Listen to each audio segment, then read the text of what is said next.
Hello students, question number 64 है। ये भी केस स्टडी का फोर्थ क्वेश्चन है इस सीरीज का।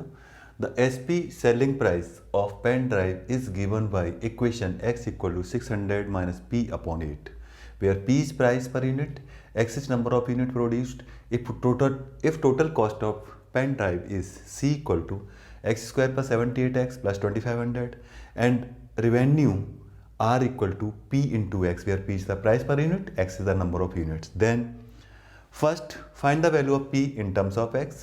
Second, express profit function in terms of X. And third, find X for which PX is maximum.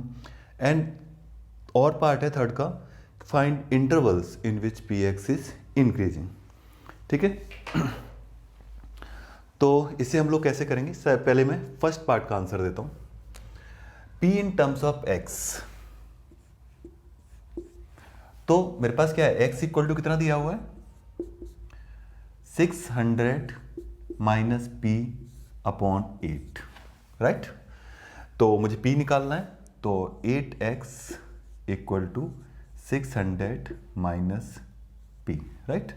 और p equal to कितना हो जाएगा 600 माइनस 8x। ये फर्स्ट पार्ट का आंसर है।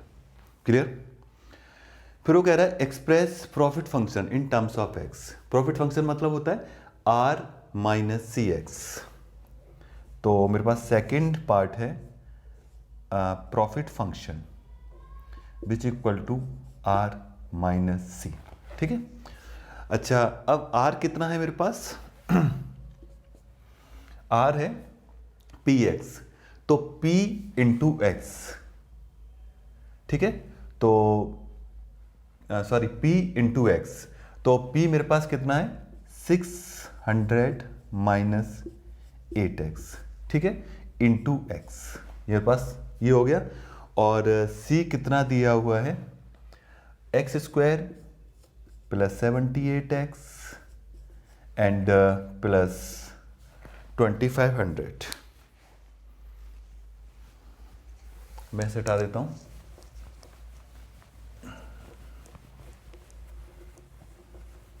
तुम लोगों ने क्वेश्चन देख लिए होंगे, तो क्वेश्चन देख लेना कौन कौन से।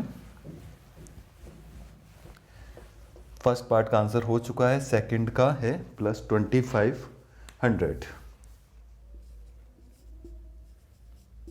ये मेरे पास ब्रैकेट लग जाएगा, राइट। तो इसको जब हम सॉल्व करेंगे तो कैपिटल P इक्वल टू मेरे पास कितना आ जाएगा 600x minus 8x square and minus x square minus 78x minus 2500। ठीक है, तो minus 8x square minus x square यानी कि माइनस 9x स्क्वायर है and 600x minus 78x which is plus 522x and बाकी बचा मेरे पास क्या माइनस 2500। ठीक है, तो इस टाइप से मेरे पास प्रॉफिट फंक्शन आ गया। ये सेकंड पार्ट का आंसर हो गया। अब थर्ड पार्ट क्या पूछा था कि find the value of x for which profit function is maximum. तो P मैक्सिमम है, इस बात के लिए मैक्सिमम का क्वेश्चन बन जाता है। तो इसका जब हम डेरिवेटिव करेंगे तो P डैश एक्स मैं सीधा निकाल रहा हूँ, which will be minus 18x plus 522। ठीक है, तो P dash X equal to 0 gives, इससे मुझे क्या मिलेगा कि सीधा ही कर दूं 18x इक्वल टू 522 यानी x इक्वल टू 18 टू जा 36 एंड बचा 16 तो 162, 18 9 जा होता है 162, तो x इक्वल टू 29 आया। अब मुझे थोड़ा सा ये बताना पड़ेगा कि डबल डेरिवेटिव भी इसके लिए नेगेटिव है। तो p double dash X equal to कितना हो गया माइनस 18, सीधा माइनस 18 आ रहा है। तो therefore p double dash x is less than 0। जैसे ही मुझे पता चला ये लेस देन 0 है तो हम क्या बोल देंगे, therefore P is maximum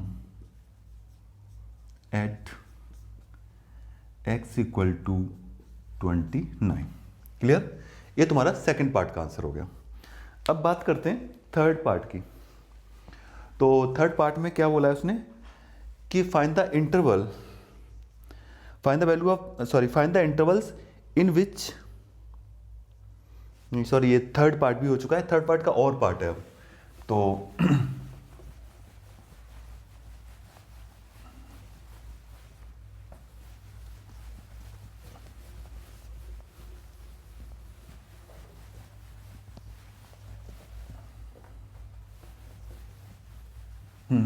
third part का और पार्ट है कि क्या है, find the intervals in which profit is increasing. तो profit increasing P dash x तो हम निकाल ही चुके हैं, थर्ड का और पार्ट, राइट। तो पी डैश एक्स मेरे पास कितना था,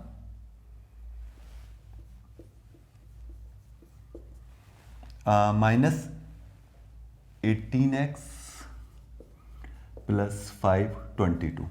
अगर मैं -18 कॉमन ले लूं तो मेरे पास क्या बचा, x - 29। ठीक, इसे नंबर लाइन पे अगर हम प्लॉट करते हैं तो मेरे पास यहाँ पर कहीं 29 होगा, यहाँ -8 infinite plus infinite, negative value आगे। वैसे तो एक्सट्रीम राइट पॉजिटिव होता है, लेकिन माइनस बाहर है तो माइनस ये नेगेटिव होगा और प्लस पॉजिटिव होगा।